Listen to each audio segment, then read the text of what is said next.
sit right. So let's look at, say Tyrone's playing Z guard. I'm going to look at just the pressures that I'd be putting on the knee and what Tyrone needs to be doing. So let's just say he's playing the Z, doing all the stuff that we've been talking about, where he's got this shoulder in front of this one, and he's using his hands in the right position. So again, things that I can be doing, which is hard to spot from a passing position. I kind of want to make Tyrone lose the profile of this knee. You can see where his knee is here. Okay, one thing I can do is I can start to move my hip this way, and if I can get my hip in front of Tyrone's knee, I can start to turn the corner and flatten him out. Just by, we talked early, or last week, where Tyrone sort of has the middle of his leg and my hip here, and think of the knee sheath as a seesaw. So if I brought my hip forward and physically turned the corner, I can kind of get past the knee sheath. Another thing I could be doing would be the other thing. So if Tyrone's knee's where it should be, I can physically move my hip back this way and put a lot of pressure on Tyrone's crossed ankles to start to push the knee open. And then from that position, I can start to work my passing to switch positions. So think of this as invisible jiu-jitsu. Hard to see this in the video, but I need to be making small adjustments to where Tyrone's lead hip is.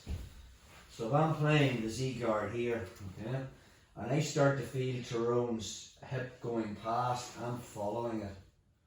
And see how what I did there? As his hip moves, I track it, but I also move my head away. If that makes sense. So the same thing happens if I start to feel Tyrone moving back this way, and he's moving towards my feet, I'm bringing that back. So in other words, I'm really keeping Tyrone's right hip in the middle of my shin here, so it's like a seesaw. Anytime he gets too far this way, he can come around the knee, or anytime he comes too far this way, he can put pressure on my cross ankles. So again, anytime he's moving this way, I'm just kind of keeping him in the middle of my shin, and then I feel him moving back and he's starting to put pressure on me. I'm just doing the same thing. I'm just making small adjustments. That was one bit, but we'll just shoot the other one over here. We'll be videoing all night. The second, so this is just guard retention, ways of keeping the Z guard. The other thing, the most number one problem from the Z is this cross-face arm. So we talked about how I would be making control with my defensive hand, okay? And then obviously my goal is to bring my head in because I want to win an underhook, or I want to get an underhook on this leg. But again, anytime I feel Tyrone's really trying to get a hold of my head here, all I'm going to do is I just bring my forehead to my hand. Your man calls it I make a triangle, where I basically just put my defensive hand on my head, or I can also do it with the creative hand as well. So say I'm here and Tyrone's really trying to get hold of my head. So the minute I put my forehead on my head, now from there, I can easily get my head inside. Grab my head now, bro. Anytime I get my head really underneath Tyrone, this will open up lots of opportunities for me. So it will. So, one more time on that. So say I'm playing a game, I use my defensive hand, and if he's really going for it, I'm just putting my forehead, the back of my hand on my forehead here.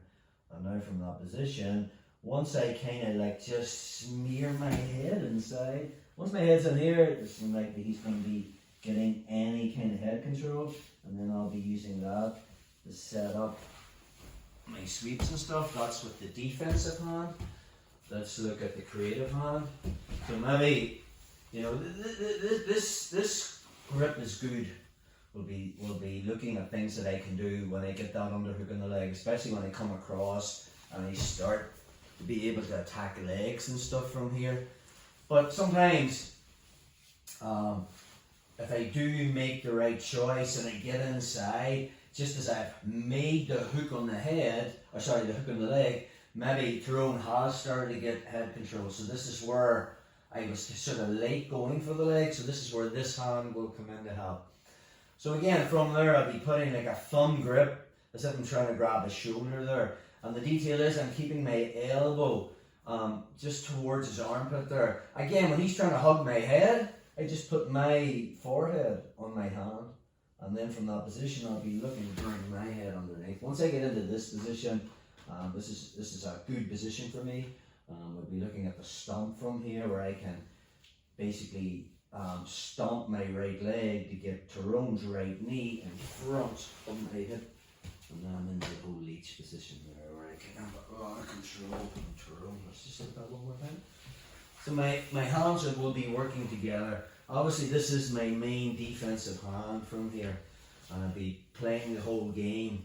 But let's just say when I went for the leg and then he goes for the head, this thumb's just really grabbing the shoulder there. Now I need to make sure that I don't come too low with this grip, because say I went low, Tyrone could smear my elbow because he hasn't caught in head and arms and stuff. So this elbow sort of just monitoring this kind of area here. And then, you know, anytime he's really pressurizing, I just put my back of my hand on my head, which allows me to smear my head across. And then again from there I'll be doing the stomp to get Tyrone's knee in front, and then we'll be playing all that half guard stuff that we'll be looking at.